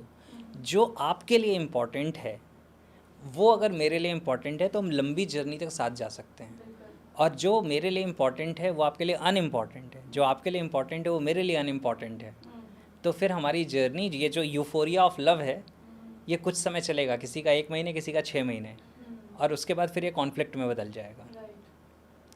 तो हमें वैल्यूज़ देखनी चाहिए। वैल्यूज़ का मतलब हो सकता है आपके लिए पेरेंट्स केयर बहुत इंपॉर्टेंट है, अगले के लिए ना हो तो आपका साथ में चल पाना मुश्किल हो जाएगा। तो हो सकता है कि आपका कोई बहुत स्ट्रांग रिलीजियस या पॉलिटिकल व्यू है और अगले पर्सन का दूसरा है। अब आपकी वैल्यूज़ मैच नहीं करती, अभी कितना भी प्यार हो, लेकिन कुछ समय, अभी ये जो प्यार वाला हिप्नोसिस है, यूफोरिया है, ये कुछ समय बाद ख़त्म हो जाएगा। जब ये ख़त्म होगा तो वैल्यूज़ ही हैं जो आपको टुगेदर रखेंगी और आपकी जर्नी को स्मूथ बनाएंगी। तो अगर रिलेशनशिप में डिसीज़न लेना है तो मैं कहता हूँ कि वैल्यूज़ अपनी आपको चेक करनी चाहिए। और जब मैं कहता हूँ, कुछ लोग कहते हैं सर आपके अकॉर्डिंग चलो तो फिर तो कोई शादी ही ना करे, है ना, आप तो बच्चों को शादी ही नहीं करने दोगे। मैं ऐसा नहीं कहता। मैं ये कहता हूँ कि आपकी ज़िंदगी के लिए सबसे अच्छा पर्सन कौन है। अगर आपको ये देखना है तो ये मत सोचो कि लड़की चाय लेके आ गई और हमने उसकी प्रोफाइल पिक्चर देख ली और उसका बायोडाटा पढ़ लिया, या लड़के को देख लिया वो एक जॉब में है। इससे कुछ नहीं होता। जिस इंसान के साथ आप एक दोस्ती का रिलेशन मेंटेन कर सकते हैं कुछ समय तक, जिसमें आपको उसके पॉजिटिव और नेगेटिव्स पता चलते हैं, उसे आपके पॉजिटिव और नेगेटिव्स पता चलते हैं, और फिर आपकी वैल्यूज़ मैच करती हैं, अगर ऐसे इंसान के साथ आप लाइफ पार्टनर बनने का या बनाने का डिसीज़न लेते हैं, तो इस बात के चांसेस, लड़ाई हर जगह होगी, कॉन्फ्लिक्ट्स हर जगह आएंगे, लेकिन फिर भी ये वाली सिचुएशन में आपकी ज़िंदगी काफ़ी बेहतर हो सकती है जो एक्सीडेंटल मैरिज हो रही है उसके कंपैरिजन में। जैसे लोग लव मैरिज कहते हैं, वो भी एक्सीडेंटल है। अभी देख के वो पहली नज़र का प्यार हो गया किसी को, वो कितने दिन चलता है राइट। या अरेंज मैरिज में हो गया कि बस थोड़ा सा देखा कि हाँ लड़की के घर वाले अच्छे हैं, अच्छा काम करते हैं, अच्छी पढ़ी हुई है, वो घर आने के बाद बताएगी है ना। और यही हाल लड़के का भी है। तो इस सिचुएशन में क्या होता है कि मैरिजेस पहले क्यों चल जाती थी? इसलिए चल जाती थी क्योंकि पहले हमारे लिए जो चैलेंज था वो सर्वाइवल था। पहले हमारे लिए एक फैमिली के जो उसका मुखिया होता था, उसकी जो रिस्पॉन्सिबिलिटी होती थी वो होती थी कि परिवार जी ले। मतलब आप अपने पेरेंट्स या उनके पेरेंट्स के टाइम को देखिए तो उस समय सर्वाइवल जो था वो सबसे बड़ी चीज़ थी। ये हमारे पेरेंट्स के टाइम तक भी थी। तो उस समय इतना लड़ने झगड़ने का टाइम ही नहीं होता था। उस समय तो ये होता था कि भैया तुम काम पे जाओ, तुम कमा के लाना, उससे हमारा घर चल लेगा, हम खा लेंगे, बच्चे पढ़ लेंगे जी। तो इस बॉन्डिंग की वजह से, उस चीज़ों की वजह से क्या होता था कि वो कॉन्फ्लिक्ट्स उतने ज़्यादा होते नहीं थे। मतलब मैक्सिमम लोगों के घरों में। अब भाई कहीं किसी के यहाँ कोई अल्कोहल एब्यूसिव है या फिजिकली बहुत ज़्यादा एब्यूसिव है, मारने पीटने वाला है, तो बात अलग है। अदरवाइज़ मैक्सिमम लोगों का चल जाता था क्योंकि प्रायोरिटी कुछ और थी। अभी आज जो चीज़ें हैं, आज सर्वाइवल का चैलेंज मैक्सिमम लोगों को नहीं है, सर्वाइवल सबका हो रहा है। तो वो कहते हैं ना कि जब वो कहते हैं stomach is empty one problem, stomach is full countless problems. तो पेट भरा हुआ है तो प्रॉब्लम्स ज़्यादा हैं। राइट। कि मुझे तुम्हारा ये अच्छा नहीं लग रहा, मुझे तुम्हारा ये अच्छा नहीं लग रहा, तुम्हारे साथ तो चल नहीं पाएगा, फिर ये सारी सिचुएशंस हो जाती हैं। तो गाइस अगर आपको शादी भी करना है ना तो पहले NLP ट्रेनिंग ले लो सर कोई ऐसी मुझे ट्रिक बताइए। फॉर एग्जांपल आज तो इतने आपको पता है डाइवोर्स भी बहुत हो रहे हैं, रिलेशन टिकते ही नहीं है, तो ऐसा कोई टेक्निक है NLP में कि मेरे सबकॉन्शियस माइंड में बस वही बंदा चलता रहे और कोई पसंद ही ना आए तो ऐसा कोई टेक्निक जो लड़का लड़की दोनों को मिल सके? देखिए, ये मैंने एंथनी रॉबिन्स से सीखा था। अच्छा, हाँ, मतलब है भी टेक्निक? हाँ, टेक्निक है, उसको इम्प्लीमेंट करेंगे तो रिजल्ट मिलेगा। लेकिन मैक्सिमम लोगों के साथ होता ही है, टेक्निक तब मिलती है जब शादी हो चुकी है राइट। तो जिनकी नहीं हुई है, अगर उन्हें मिल जाए और वो इम्प्लीमेंट करें तो उनके लिए अच्छा है। क्या होता है, इसको एंथनी रॉबिन्स कहते हैं कि सबसे पहले define your partner from haven. अगर अभी आपकी ज़िंदगी में कोई नहीं है और आप चाहते हैं कि आप अपनी ज़िंदगी में उस इंसान को अट्रैक्ट करें जिसके साथ आपकी ज़िंदगी बहुत अच्छी हो सकती है, जिसके साथ आप बहुत अच्छी ज़िंदगी जी सकते हैं, तो सबसे पहला पॉइंट होता है कि define your partner from haven. यानी कि अगर स्वर्ग से आपके लिए पार्टनर भेजा जा रहा होता तो उसके अंदर क्या क्वालिटीज़ होती। अच्छा, ये भी पॉसिबल है? हाँ, आप लिखो ना, आप लिखो आपको क्या क्या क्वालिटीज़ चाहिए। मान के चलो एक लड़की है तो बोलेगी कि भाई इतना ये टॉल चाहिए, गुड लुकिंग चाहिए, उसका नेचर ऐसा चाहिए, ये चाहिए, वो चाहिए। आप लिखो सारी चीज़ें कि ये चीज़ें हो गई। उसके बाद सेकंड है, उसे कहते हैं define your partner from hello. Okay. और एंथनी रॉबिन्स ने खुद अपनी ज़िंदगी से ये चीज़ बताई कि मैंने ये काम नहीं किया था। एंथनी रॉबिन्स की जो पहली वाइफ थी, नाम मैं भूल गया, बेकी मेरे ख्याल से, एग्जैक्टली मुझे नाम याद नहीं है। तो एंथनी रॉबिन्स ने कहा कि उसके अंदर वो सारी क्वालिटीज़ थी जो मुझे चाहिए थी, लेकिन उसके अंदर वो भी सारी क्वालिटीज़ थी जो मुझे बिल्कुल नहीं चाहिए थी, और ये मेरे लिए डिफाइंड नहीं था पहले से। तो define your partner from heaven and define your partner from hello, ये भी बहुत इंपॉर्टेंट है। क्योंकि आपको ये पता होना चाहिए कि what is not at all acceptable, वो कौन सी चीज़ है जो आपके लिए बिल्कुल एक्सेप्टेबल नहीं है। क्योंकि हो सकता है कि आप सिर्फ अट्रैक्ट करो, आपने लॉ ऑफ अट्रैक्शन सीख लिया कि मुझे तो ये क्वालिटी चाहिए, ये क्वालिटी चाहिए, और आपके सबकॉन्शियस को ये पता ही नहीं है कि ये तो चाहिए लेकिन क्या नहीं चाहिए। पता चला उसके अंदर ये तो सारी चीज़ें हैं, लेकिन वो भी कुछ ऐसी चीज़ें हैं जो आपके लिए एक्सेप्टेबल ही नहीं है, और वो फिर इंसान ज़िंदगी में आ जाएगा क्योंकि आपने माइंड में तो इसी की प्रोग्रामिंग कर रखी है, और फिर उसके साथ जीना मुश्किल हो जाएगा। तो define your partner from heaven, define your partner from hello, यानी कि कौन सा इंसान है जिसकी वैल्यूज़ आपके साथ मैच करती हैं, कौन सा इंसान है जिसकी वैल्यूज़ बिल्कुल मिसमैच करती हैं। ये दो चीज़ें हो गई। ये कैसे करते हैं सर? आपको मतलब वैल्यूज़ का मतलब आपको कौन सा इंसान है जो आपके लिए सपनों का लाइफ पार्टनर हाँ, लाइफ पार्टनर है ना, तो उसकी क्वालिटीज़ क्या क्या होंगी, तो But, क्वालिटीज़ में for वैल्यू आ गई ना। हाँ, फॉर एग्जांपल मैं समझ लीजिए मैं आपसे मिल रही हूँ, ठीक है, मुझे आपके बारे में तो उतना खास पता नहीं होता, और कई बार तो ऐसा होता है शादी के पहले इंसान कोई और होता है, शादी के बाद बदल जाता है। तो ऐसे में क्योंकि कई बार सिचुएशन भी इंसान को चेंज करता है, राइट, तो फिर ऐसे में तो डिफाइन करना डिफिकल्ट हो जाएगा। तो सबसे पहले define your partner from haven, यानी उसके अंदर सारी क्या क्या अच्छी क्वालिटीज़ चाहिए आपको। Define your partner from hello, यानी कि वो चीज़ें जो आपको बिल्कुल एक्सेप्टेबल नहीं है, बिल्कुल नहीं चाहिए। ओके, ठीक है, जैसे हो सकता है कि जो हमसे फाइनेंशियली लोअर लेवल पे हैं उनके साथ एरोगेंस से या डिसरिस्पेक्ट से बात करने वाला इंसान मुझे बिल्कुल नहीं चाहिए। तो ये आपको लिखना पड़ेगा, राइट, क्योंकि हो सकता है उसके अंदर बहुत सारी क्वालिटीज़ हो लेकिन उसके अंदर ये भी हो। अब उसकी वजह से आप एम्बैरेस्ड फील कर रहे हैं, आप परेशान हो रहे हैं, तो ज़िंदगी नहीं चल पाएगी आगे ढंग से। तो define your partner from heaven, define your partner from hello. अब एक चीज़ और भी करनी है, अक्लमंदी वाला काम। जब आप अपने हेवन वाले पार्टनर को डिफाइन कर रहे हो तो वैसे इंसान को भी कैसा इंसान चाहिए होगा वैसा भी तो अपने आप को बनाना पड़ेगा राइट कि मुझे तो अपना सपनों का राजकुमार चाहिए, और मैं कैसी हूँ तो मैं दूसरी प्रजाति को बिलोंग करती हूँ, तो फिर काम नहीं चलेगा। तो आपको ये भी सोचना पड़ेगा कि इस तरह का इंसान जो मेरे सपनों का इंसान है वो क्या एक्सपेक्ट कर सकता है, उन क्वालिटीज़ को, मतलब किस क्वालिटी वाले इंसान को वो कहेगा कि हाँ ये मेरा सपनों की रानी है। हाँ, सपनों की रानी है, राइट। अब उन क्वालिटीज़ को आप लिखो, और अगर वो क्वालिटीज़ आपके अंदर नहीं है तो उन्हें डेवलप करना शुरू करो। तो ये कैसे पता चलेगा सर, मतलब ये सोच के पता चलेगा ना। अच्छा, आप सोचो तो सामने वाले के पॉइंट ऑफ व्यू से। चलो मैं अभी आपसे पूछता हूँ, अभी आपको समझ में आने लगेगा, राइट। आपको सपोज करो कि एक पर्सन चाहिए बहुत अच्छा, उसके अंदर क्या क्वालिटी? अंडरस्टैंडिंग होनी चाहिए, अंडरस्टैंडिंग होनी चाहिए, मैच्योर होना चाहिए, जैसे कि कहीं पर भी ऐसे कम्युनिकेशन स्किल उसकी अच्छी होनी चाहिए, किससे कैसे बात करना है, बड़ों से और छोटों को वही रिस्पेक्ट दे जो वो डिज़र्व करते हैं, तो ये सारी चीज़ें तो होनी चाहिए। अब ऐसा इंसान अपने लाइफ पार्टनर में क्या क्वालिटीज़ एक्सपेक्ट करेगा? सेम चीज़ें एक्सपेक्ट करेगा। तो वो सेम चीज़ें आपके अंदर हैं या नहीं, ये चेक करो। राइट, और नहीं है तो लिखो और डेवलप करो उन्हें। बिल्कुल। तो ये थर्ड पॉइंट है, समझ आया? अब आता है फोर्थ पॉइंट में होता है कि अब ये सोचो कि ऐसा इंसान आपको मिल कहाँ सकता है। ऐसा इंसान आपको मिल कहाँ सकता है? अगर आपको बुक रीडिंग बहुत पसंद है और बुक रीडिंग में इंटरेस्ट है, तो वो इंसान आपको कहाँ मिलेगा? किसी ऐसे ग्रुप में मिलेगा, लाइब्रेरी में मिलेगा। अगर आपको ट्रैकिंग पसंद है तो आपको ऐसा इंसान किसी ट्रैक ग्रुप में मिलेगा। नाइस, है ना? तो अगर आपको मार्शल आर्ट पसंद है तो ऐसा इंसान किसी मार्शल आर्ट कंपटीशन में आपको मिलेगा। बट ऐसा भी तो हो सकता है कि वो ट्रैकिंग करने से 1-2 बार ही गया हो। हाँ, हो सकता है, तो आपको पता चल जाएगा ना, आप बात करोगे तो नाउ अब आप साइंस यूज़ कर रहे हैं, अब आप स्ट्रक्चर्स यूज़ कर रहे हैं। Define your partner from heaven, define your partner from hell. Do you have the qualities और what qualities that this person will be expecting, वो आपके अंदर है या नहीं है? डेवलप करो, नहीं है तो and where you can find that person. अब ये 4 चीज़ों को अगर आप अलाइन कर लेंगे, ये 4 जब अलाइन हो जाएंगी, तो इस बात के चांसेस बहुत ज़्यादा हैं कि अब आपको क्वालिटी ऑप्शंस और चॉइसेस दिखेंगे। अब इसके साथ जिसके साथ अब आपकी फीलिंग्स मैच करती हैं, जिसके साथ आपके वैल्यूज़ मैच करते हैं, इसीलिए मैं कहता हूँ कि अगर फ्रेंडशिप एक लंबे समय तक रह सकती है, आप कहो ना, कोई मैच्योर इंसान है तो आप उससे बोलो ना कि लेट्स बी फ्रेंड्स, फिर देखेंगे, है ना? तो और कोई बहुत जल्दी में नहीं, मुझे तो कल ही शादी करनी है, तो फिर बात अलग है, फिर उसे कहते भाई तुम कर किसी से भी कर लो फिर, क्योंकि शादी कर लेना जो है वो बहुत आसान है, उससे बाहर निकलना बहुत मुश्किल है। Right sir.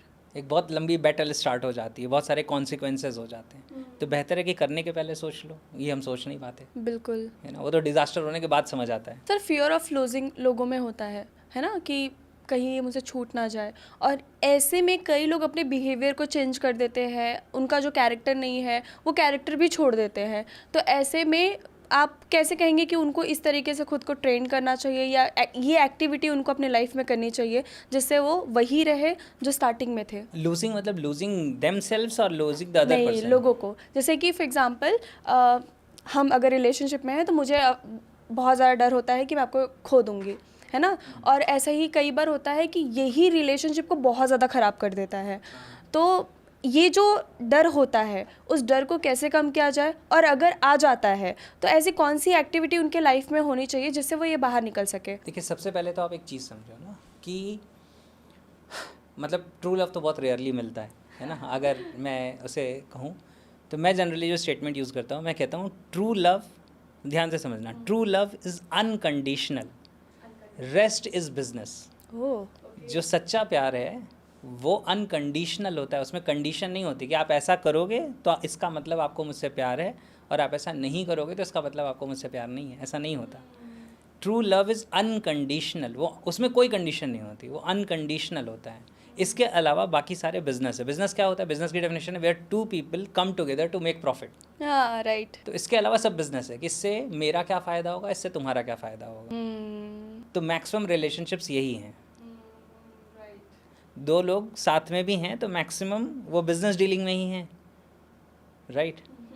ट्रू लव की वजह से बहुत कम लोग एक दूसरे के साथ हैं, और अगर आपको ज़िंदगी में ट्रू लव मिल गया तो आप समझ लो आपको ख़जाना मिल गया, क्योंकि वो फिर वो इंसान आपके साथ ज़िंदगी में है या नहीं है, लेकिन उस इंसान से आपको जो प्यार मिला है ना, वो अनमैच्ड है। अच्छा, तो ट्रू लव किस एज में होता है सर? इससे एज का कोई लेना देना नहीं है। ये देखो, और generally true love one sided होता है, जनरली। अच्छा, okay. जैसे मैं बताता हूँ, लैला और मजनू की कहानी हम सबने सुनी है, मैंने कहानी सुनी है। मैं कई बार कहानियों में कहता हूँ कि कहानियाँ सच नहीं होती, कहानियों में सच होता है।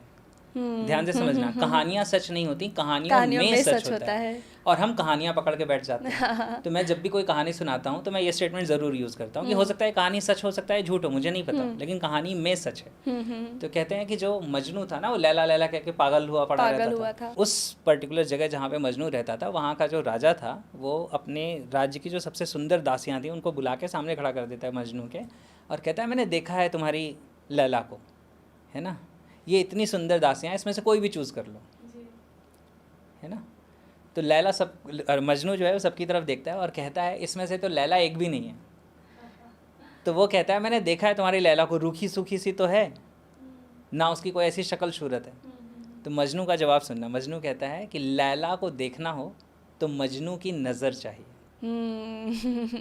मतलब लैला इस वजह से नहीं लैला है क्योंकि वो लैला है, मजनू की वो नज़र है, इसकी वजह से वो लैला है, इसकी वजह से वो इतनी ज़्यादा इंपॉर्टेंट है। तो जनरली जो ट्रू लव होता है ना, वो वन साइडेड क्यों हो जाता है? क्योंकि एक को ऐसा फील होता है, जनरली दोनों को नहीं होता, और दोनों को हो गया तो ये सबसे बड़ा मिरेकल है।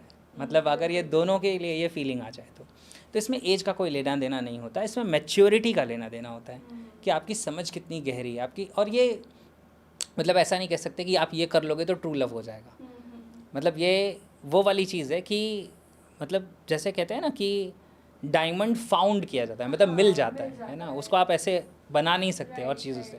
वो अलग बात है कि कोल एक बहुत हाई टेम्परेचर और प्रेशर में रहता है तो डायमंड में कन्वर्ट होता है, तो कुछ लोग ऐसे कन्वर्ट हो जाते हैं उस गोल्डन हार्ट में या डायमंड हार्ट में, आप जो भी कह लो उसे।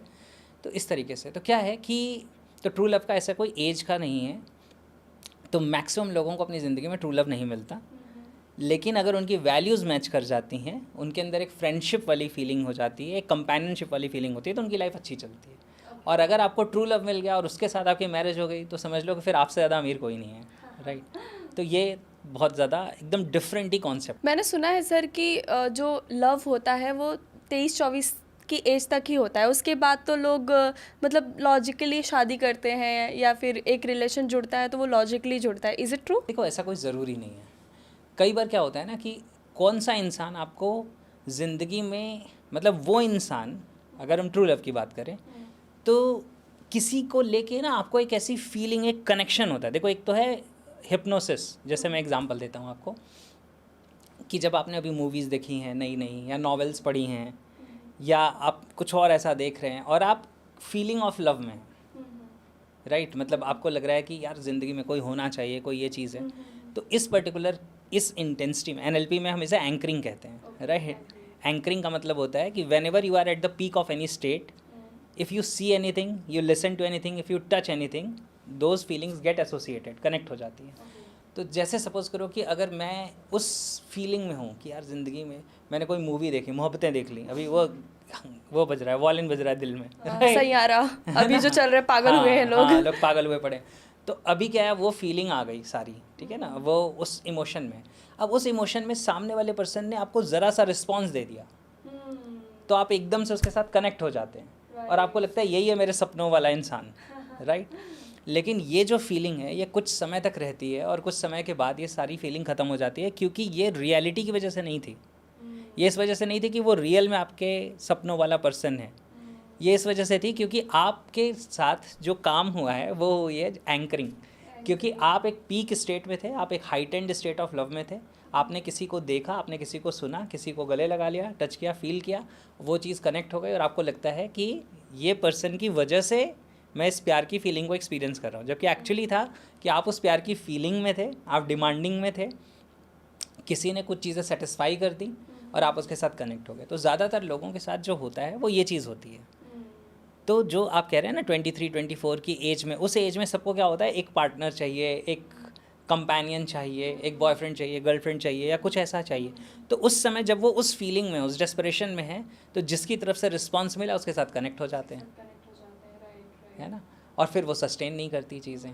तो ट्रू लव आपको ज़िंदगी में कभी भी मिल सकता है। मतलब अगर, वैसे तो मिलता ही नहीं है, बहुत रेयर मिलता है, लेकिन अगर मान के चलो कि कभी कभी होता है ना, कोई इंसान आपको ज़िंदगी में कभी भी मिला, मतलब ज़रूरी नहीं कि आप उसके साथ रिलेशनशिप में ही आओगे, लेकिन आपको उसके लिए एक अलग ही इमोशन, एक अलग ही फीलिंग, एक अलग ही कनेक्शन फील होता है। तो आप वो कह सकते कि वहाँ पे, और पता कैसे चलेगा, इट शुड बी अनकंडीशनल। अगर वो इंसान मुझे चाहिए तो that is not true love. Right. मिल गया तो भी ठीक है, बहुत अच्छी बात है, नहीं मिला तो भी ठीक है, तो then that is true love. वो कैसे भी लाइफ में बस रहना चाहिए, ऐसा होता है ना। हाँ, तो वो फिर क्या है ना कि मतलब ये वो वाली चीज़ हो गई, जो बर्ड होता है, आप उसको प्यार करते हैं, आप उसको एक पिंजरे में रख लेते हैं, तो बर्ड को आपने पिंजरे में कैद कर लिया तो ये ट्रू लव नहीं है। बट इससे रिलेटेड सर लास्ट क्वेश्चन मैं करना चाहूँगी कि ये जो आपने भी हमारी प्यार का जो एक सीरीज़ चल गया है तो मैं जानना चाहूँगी कि क्या प्यार बार बार होता है? बार बार होता है मीन्स अलग अलग इंसान से? अलग अलग इंसान से या एक ही इंसान से हो सकता है 2-3 बार? मतलब एक बार जैसे उसने दिल तोड़ दिया, ट्रस्ट तोड़ दिया, तो फिर होता है ना इंसान से वो उतर जाता है, तो क्या उसी से फिर से पॉसिबल है या फिर अलग अलग इंसान से भी पॉसिबल है? देखो क्या होता है ना, जनरली जो होता है ना, पहले तो ये जो डेफिनेशन है ना कि प्यार एक से ही होता है, मेरे अकॉर्डिंग तो ये सही नहीं है ना। जिसे प्यार होता है उसके अंदर प्यार है, इसलिए वो दूसरों के लिए प्यार फील कर रहा है। ओके। तो एक इंसान के साथ अगर उसकी चीज़ें नहीं हुई तो वो फर्स्ट एंड लास्ट होगा, ऐसा कोई ज़रूरी नहीं है। ओके। मतलब मुझे ऐसा फील होता है। हो सकता है कि एक गैप के बाद, एक टाइम के बाद आपकी ज़िंदगी में कोई और ऐसा आए जो ग्रेजुअली आपको अच्छा लगने लगे, आपके साथ बॉन्डिंग बन जाए और आपके अंदर उसके लिए एक इमोशन डेवलप हो जाए। अब कई बार क्या होता है, लोग प्यार को ऐसा समझते हैं ना कि हार्ट के बीच में बस एक चैम्बर है, इस चैम्बर में एक इंसान रहता है, तो वो जो इंसान रहता है उसी से मुझे प्यार है। ऐसा नहीं होता, आपके हार्ट में बहुत सारे चैम्बर्स हैं। हर इंसान की अपनी एक अलग जगह। हो सकता है आपका कोई दोस्त हो, उससे आपको एक अलग तरह का प्यार है। हो सकता है लाइफ में बचपन में कोई पर्सन आया जिससे आपको साथ इमोशनली और आप लव वाली फीलिंग में चले गए, उसकी एक अपनी अलग जगह है। ज़िंदगी में मिला नहीं मिला पता नहीं, कोई और आता है तो उसे रिप्लेस नहीं करता, वो अपनी एक अलग जगह बनाता है। Right? बिल्कुल, तो बिल्कुल। इसलिए जो कहते हैं ना कि लव हो सकता है, रिपीटेडली भी हो सकता है, लेकिन किसी को बहुत ही ज़्यादा होता रहे कि आज इससे कल उससे कल उससे, तो फिर गड़बड़ है भाई। राइट, है ना, कैसेनोवा नहीं बनना है। राइट, तो ये गड़बड़ है फिर। ओके, मतलब फिर दिस इज नॉट लव। लेकिन ये हो सकता है कि किसी एक इंसान से कोई इंसान बहुत कनेक्टेड था, किसी रीज़न से वो इंसान रहा नहीं रहा, दुनिया से चला गया, क्या पता। और फिर हो सकता है कि किसी और के साथ आप कनेक्ट हो गए अपनी ज़िंदगी में, तो उसको रिप्लेस नहीं करते हैं, वो अपनी जगह उसकी है, फिक्स है, उसकी जगह अलग है और इसकी जगह अलग है। राइट, बहुत अच्छा आंसर किया सर आपने। सर, क्या सबकॉन्शियस जो माइंड होता है और जो लॉ ऑफ अट्रैक्शन हम कहते हैं, इनका कोई डायरेक्ट कनेक्शन होता है? देखो, लॉ ऑफ अट्रैक्शन क्या होता है ना, लॉ ऑफ अट्रैक्शन होता है कि आप अपनी मतलब इसको मैं लॉ ऑफ अट्रैक्शन को सबसे सिंपलेस्ट फॉर्म में बताता हूँ, जो मैं अपनी तरफ से डिफाइन करता हूँ। You manifest your dominant thoughts. Okay, मतलब ये मेरे अकॉर्डिंग सबसे शॉर्टेस्ट डेफिनेशन है लॉ ऑफ अट्रैक्शन की, कि मोस्टली भी लगा देता हूँ इसका, कि वो हमेशा ही नहीं होता, क्योंकि और भी चीज़ें काम करती हैं दुनिया में। Mostly you manifest your dominant thoughts, यानी कि जो थॉट्स आपके डोमिनेंट थॉट्स हैं, आप बार बार रिपीट करते हो, वो चीज़ें आपकी ज़िंदगी में घटित हो जाती हैं, इसके चांसेस बहुत ज़्यादा होते हैं। तो एक तरीके से ये लॉ ऑफ अट्रैक्शन, जैसे आप सक्सेस के बारे में बार बार सोच रहे हो, तो आपको ऐसे लोग मिलने शुरू हो जाएंगे। राइट, आपको ऐसे कनेक्शंस मिलने जो आप लॉजिकली खुद से करके शायद नहीं कर सकते, लेकिन इसी यूनिवर्स में एग्जिस्ट करते हैं, यूनिवर्स आपको उसके साथ कनेक्ट कर देगा। तो आप कह सकते हो कि लॉ ऑफ अट्रैक्शन मेरे लिए काम कर रहा है। कोई लगातार किसी डिज़ास्टर के बारे में सोच रहा है, वो भी मैनिफेस्ट हो जाता है। राइट, जो हमेशा सोच रहा है यार मैं तो एवरेज हूँ, वो एवरेज ज़िंदगी मैनिफेस्ट कर लेता है। जो सोच रहा है कि मैं एक्स्ट्रा ऑर्डिनरी हूँ, वो एक्स्ट्रा ऑर्डिनरी कर ले रहा है। जो कह रहा है कि I am here to create history, वो हिस्ट्री क्रिएट कर देता है। तो you manifest your dominant thoughts. अब होता क्या है कि ये थॉट्स होते कहाँ हैं? सबकॉन्शियस में। तो सबकॉन्शियस माइंड और लॉ ऑफ अट्रैक्शन का कनेक्शन क्या है कि सबकॉन्शियस माइंड वो मेन्यू है जिसमें आप जो टिक मार्क कर दोगे वो मैनिफेस्ट हो जाए। अच्छा, ओके, इसीलिए डायरेक्ट कनेक्शन है उनका। तो आप अपने माइंड में जो डोमिनेंट थॉट्स, यानी आप अपने सबकॉन्शियस में किन चीज़ों की विजुअल्स, ऑडियोज और फीलिंग्स बार बार रिपीटेडली क्रिएट कर रहे हैं, वो चीज़ें आपकी ज़िंदगी में मैनिफेस्ट होने लगती हैं, और यही लॉ ऑफ अट्रैक्शन है। ओके। तो सिर्फ ऐसा नहीं कि सिर्फ सोचने से हो जाएगा, मतलब हाई इंटेंसिटी होनी चाहिए, आपकी फीलिंग होनी चाहिए, आपको डिजर्विंग बनना पड़ेगा, आपको एक्शन टेकर बनना पड़ेगा। और इस एक्शन का मतलब ये नहीं कि सब कुछ आप ही कर डालोगे, नहीं, कई चीज़ें आप करोगे, कई चीज़ें अपने आप हो जाएंगी, आपको पता भी नहीं चलेगा। आज आपने भी एक्सपीरियंस किया होगा कि कई ऐसे लोग जिनके बारे में आपने कभी सोचा नहीं था, लेकिन उनसे किसी तरीके से आपका कनेक्शन बन गया। राइट, और उनसे आपकी ज़िंदगी में कुछ अपॉर्चुनिटीज़ आ गई, बहुत कुछ पॉजिटिव हो गया। बिल्कुल सर, राइट। तो सर, ये जो सबकॉन्शियस माइंड होता है, लाइक इससे हम जब बात, आपने कहा कि हम सबकॉन्शियस माइंड से बात कर सकते हैं, तो क्या उसका कोई पर्टिकुलर टाइम होता है जहाँ हम बात कर सके? देखो क्या होता है ना कि जब हमारा कॉन्शियस माइंड रिलैक्स स्टेट में होता है, तो उस समय हम अपने सबकॉन्शियस की प्रोग्रामिंग ज़्यादा कर सकते हैं। जैसे माइंड, जो ब्रेन है ना, ब्रेन की अलग अलग फ्रीक्वेंसीज होती हैं। अल्फ़ा लेवल है, बीटा लेवल है, थीटा है, डेल्टा है, ऐसे अलग अलग लेवल्स हैं। आज तो आप वॉच भी लगा के सोते हैं तो आपको वो दिखाता है ना कि स्लीप आपकी किस लेवल पे थी, कोर है या साउंड स्लीप है या अवेक हैं आप, क्या चीज़ें हैं। तो क्या होता है कि जब हम, जैसे अभी जिस स्टेट में हम बैठे हैं, हम कुछ हद तक बीटा में हैं, लेकिन हम रिलैक्स कम्युनिकेशन कर रहे हैं तो कुछ अल्फ़ा के पास भी हैं। ओके।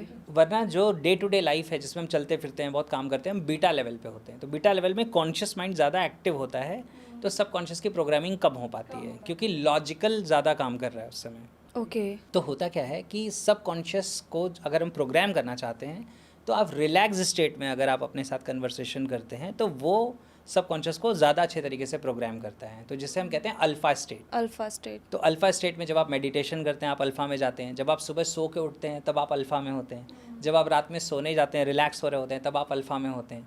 लेकिन आप किसी भी समय, ज़रूरी नहीं कि सुबह उठते हुए और रात में सोते हुए ही, आप किसी भी समय अपने आप को, बॉडी को रिलैक्स करके, अपने आप को रिलैक्स छोड़ के, अपने मन को शांत करके अल्फा स्टेट में जा सकते हैं, और उस समय आप जो सोचते हैं, जो विजुलाइज करते हैं, उसका असर आपके ऊपर ज़्यादा होता है। सर, जैसे कि अभी आपसे बात करी थी रिलेशनशिप के ऊपर, जहाँ पे आजकल के लोग ज़्यादा ही इन्वॉल्व होते हैं और आज के जो यूथ है उनको ज़्यादा इससे इफ़ेक्ट भी पड़ रहा है।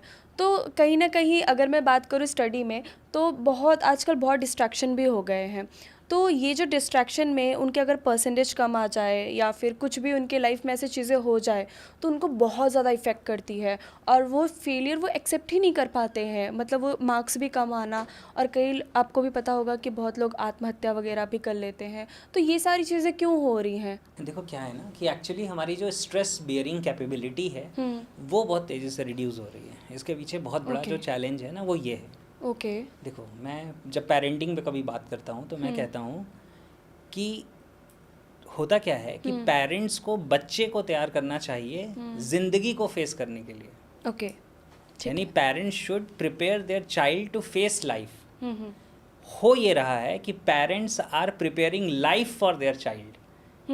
यानी पेरेंट्स क्या कर रहे हैं, बच्चे को जिंदगी के लिए नहीं तैयार कर रहे हैं, जिंदगी को बच्चे के लिए तैयार कर रहे हैं कि मैं इतने पैसे कमा के रख दूं, मैं इतना सेटअप बना दूं, मेरे बच्चे को कुछ करना ना पड़े, उसको कोई दिक्कत नहीं आए, उसको ऐसे इन्वायरमेंट में डाल दूं जहाँ पे वो ओवर प्रोटेक्टेड है, जहाँ उसको कोई दिक्कत नहीं हो रही है, जहाँ पे उसके लिए कोई थ्रेट नहीं है। तो आपने अगर ये सारे जो चैलेंजेस है ज़िंदगी के काट दिए तो उस बच्चे की ग्रोथ कैसे होगी?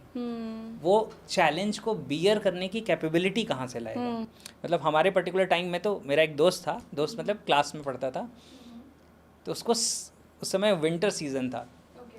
तो उसका नाम भी मुझे याद है, पता नहीं पॉडकास्ट में लेना चाहिए या नहीं। सब्यसाची नाम था उसका, सब्यसाची भट्टाचार्य।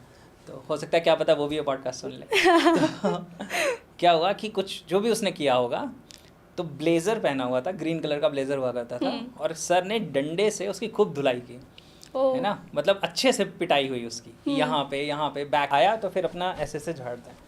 कह रहा है यार इस बार ड्राई क्लीनिंग के पैसे बच गए। तो क्योंकि अच्छे से धुलाई हो गई उसकी। तो हमारे पर्टिकुलर टाइम में पिटाई भी हो जाती थी, राइट, मतलब डस्टर से हाथ पे या स्टिक से हाथ पे पिटाई हो जाती थी। कई बार तो बोला जाता था कि बेटा वो डंडी तोड़ के ले आओ, अब पता है सबसे पहले मेरी पिटाई होनी है, लेकिन फिर भी वो स्टिक हम तोड़ के लेके आ रहे हैं। तो क्या होता था, अभी आज टीचर अगर आपको कुछ कह दे तो पेरेंट्स प्रिंसिपल ऑफिस में पहुंच जाएंगे, मेरे बच्चे को ऐसे कैसे बोला, ये बोला।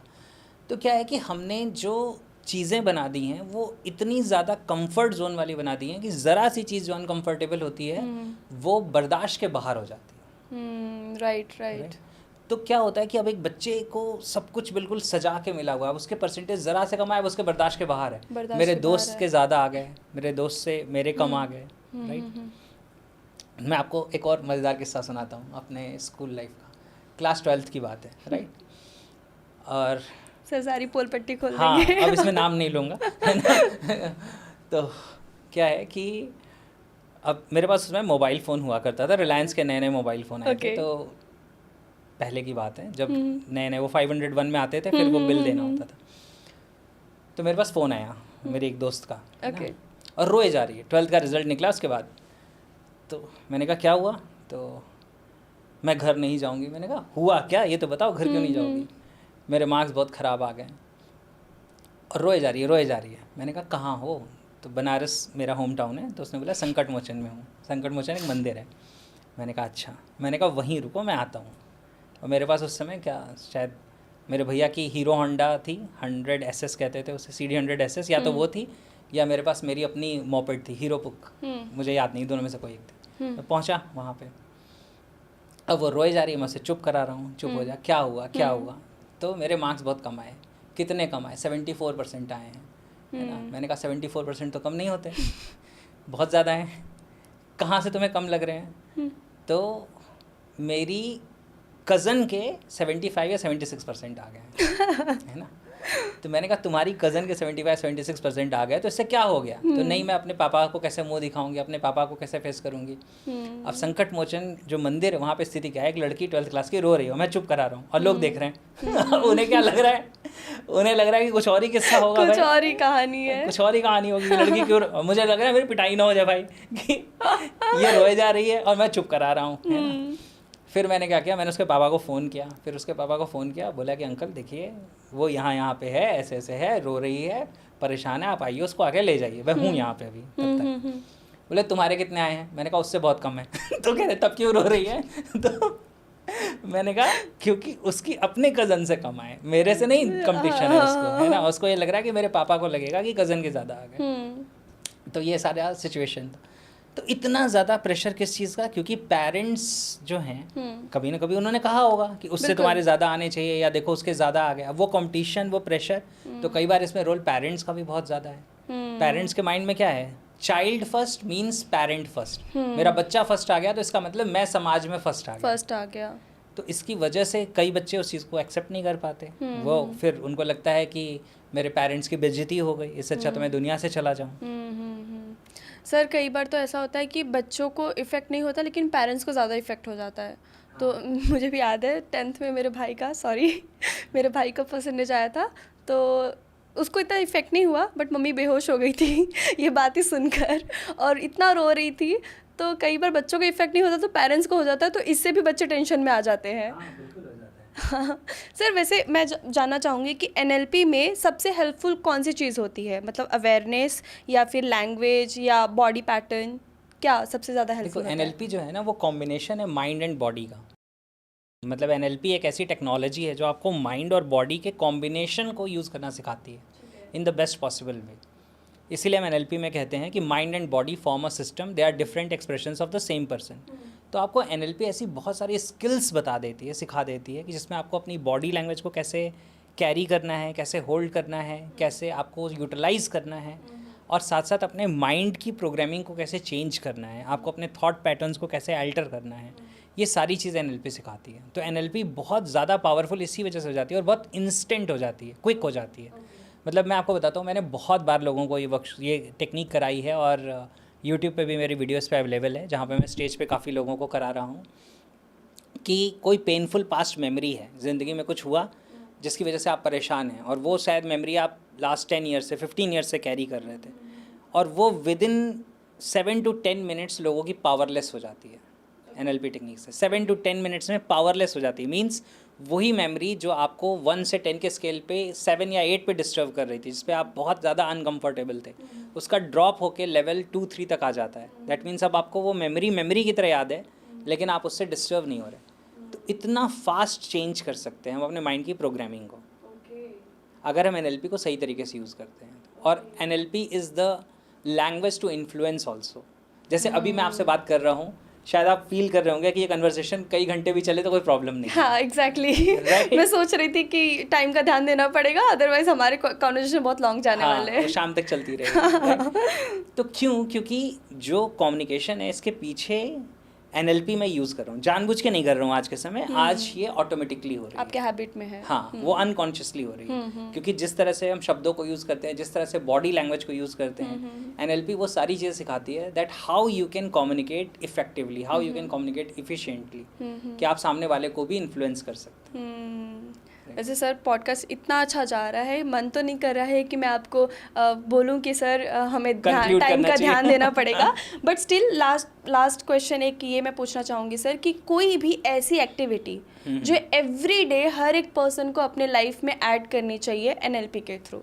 देखो क्या है कि आप अपना बेस्ट वर्जन बनना चाहते हैं, अगर आप अपना बेस्ट वर्जन बनेंगे तो आपकी ज़िंदगी के हर एरिया में आपको फ़ायदा मिलेगा। तो एक चीज़ जो हर इंसान को करनी चाहिए वो ये है कि आपको अपनी वो इमेज क्रिएट करनी चाहिए, यानी आपका वो वर्जन जो अपनी सपनों की ज़िंदगी जी रहा है, जो अपनी ड्रीम लाइफ जी रहा है या जी रही है। अब उसमें आप रिजल्ट्स देखिए कि क्या रिजल्ट्स हैं, मतलब आपकी हेल्थ कैसी है, आप कितने सक्सेसफुल हैं, आपके पास किस तरह की लाइफ स्टाइल है, यानी आपकी वेल्थ कितनी है, आपके रिलेशनशिप्स की क्वालिटी कितनी अच्छी है, उसमें आप लोगों को विजुलाइज कर सकते हैं जिनको आप प्यार करते हैं, और आप कितने डाउन टू अर्थ पर्सन। ये 5 का कॉम्बिनेशन होता है dream life, health, wealth, success, relationship and spirituality. तो ये 5 के कॉम्बिनेशन यानी अपना बेस्ट वर्जन देखिए जो ये 5 एरियाज़ में बहुत कमाल की ज़िंदगी जी रहा है या जी रही है। और जब आपके सामने वो इमेज आ जाए तो उसको विजुअलाइज करिए, उसमें आपको कैसे कॉम्प्लीमेंट सुनने को मिलेंगे वो सुनिए, कैसी फीलिंग होगी वो फील करिए, और उसके बाद उस इमेज को अपने अंदर इंटरनलाइज करिए। दैट मीन्स वो इमेज और आप दोनों मिलके क्या हो रहे हैं, एक हो रहे हैं। तो ये क्या करेगा, ये आपके माइंड के पैटर्न्स को बहुत जल्दी चेंज करना शुरू करेगा। जो आपने फर्स्ट इनिशियली आइडेंटिटी का सवाल पूछा था ना, तो ये आइडेंटिटी को शिफ्ट कर देगा। तो आपकी आइडेंटिटी हर रोज़ बदलती जाएगी, यानी कि अपग्रेड होती चली जाएगी। You will become your better version every day. आप और अच्छे और अच्छे और अच्छे बनते चले जाएंगे, तो आप लाइफ के हर एरिया में ग्रो करेंगे। क्योंकि जब माइंड को ये पता है कि मुझे क्या चाहिए, तो वो ये ढूंढने में लग जाएगा कि ये कैसे मिलेगा। Right sir, right. दिन में कितनी बार करना चाहिए? ये आप सपोज करिए कि मैं तो इसे रिकमेंड करता हूँ कि आपको हर सुबह मॉर्निंग में करना चाहिए। क्योंकि आप जब अपने आपको ये बता देते हैं कि मुझे ये रिजल्ट चाहिए अपनी ज़िंदगी में, तो पूरे दिन आपका माइंड ऑटोमेटिकली उन रिजल्ट्स के लिए रास्ते ढूंढने में लगा रहता है। राइट। तो ये बेस्ट वे है। और अगर एक और टिप आप लेना चाहें तो मैं ये कहूँगा कि रात में सोते वक्त जब आप सोने जा रहे हैं ना, तो just think of any good experience of your life. किसी भी एक अच्छे एक्सपीरियंस, एक अच्छी मेमोरी को याद करना शुरू करिए, और याद करते करते सो जाइए। उससे क्या होगा कि आपने अपने माइंड के अंदर उस न्यूरल पाथवे में इलेक्ट्रिसिटी को डाइवर्ट कर दिया जहाँ पे गुड मेमोरीज पड़ी हुई हैं। तो गुड मेमोरीज को हम कहते हैं एनएलपी की लैंग्वेज में रिसोर्सेज। ये रिसोर्सेज हैं क्योंकि कहीं आपके पास हैप्पीनेस है, कहीं आपने हैप्पीनेस को फील किया है, कहीं लव को फील किया है, कहीं जॉय को, कहीं कॉन्फिडेंस को, कहीं करेज को। तो जब आप अपने मन में अच्छी मेमोरी को याद करते करते सो जाते हैं, तो सारी रात आपका माइंड उन मेमोरीज को एक्टिवेट करता रहता है, यानी उन रिसोर्सेज को और पावरफुल बनाता रहता है। तो इससे क्या होगा कि आप जब सुबह उठेंगे तो आप ज़्यादा रिफ्रेश्ड होंगे, आपका मोटिवेशन ज़्यादा होगा, आप ज़्यादा एनर्जेटिक होंगे, आपकी जो डिजीज़ेस हैं वो ऑटोमेटिकली कम होनी शुरू हो जाएंगी। क्योंकि आपने अपने आप को क्या किया, नेगेटिविटी से डिस्कनेक्ट करके पॉजिटिविटी के साथ कनेक्ट कर दिया। Right. Thank you so much sir, बहुत मज़ा आया आपके साथ पॉडकास्ट करके। और मुझे ऐसा लगता है कि जो यूथ के क्वेश्चंस है, और इवन जो अभी अपने लाइफ में आगे बढ़ना चाहते हैं या फिर रिलेशनशिप में आगे बढ़ना चाहते हैं, उनके बहुत सारी चीज़ों की क्लैरिटी आपने इस एपिसोड में कर दिया है। So thank you so much sir, मज़ा आया आपके साथ पॉडकास्ट करके। मुझे भी बहुत मज़ा आया, बहुत अच्छा लगा, और thank you for asking this beautiful questions. Thank you sir, thank you. और अगर आपको ये एपिसोड पसंद आया है तो प्लीज़ चैनल को लाइक करिए, शेयर करिए, सब्सक्राइब करिए, और अपने उन सारे दोस्तों के साथ ज़रूर शेयर करिएगा जो रिलेशनशिप में जाने वाले हैं या जा रहे हैं। तो दोस्तों, जल्दी मिलते हैं एक नए पॉडकास्ट के साथ। तब तक के लिए खुश रहिए और मुस्कुराते रहिए। Thank you.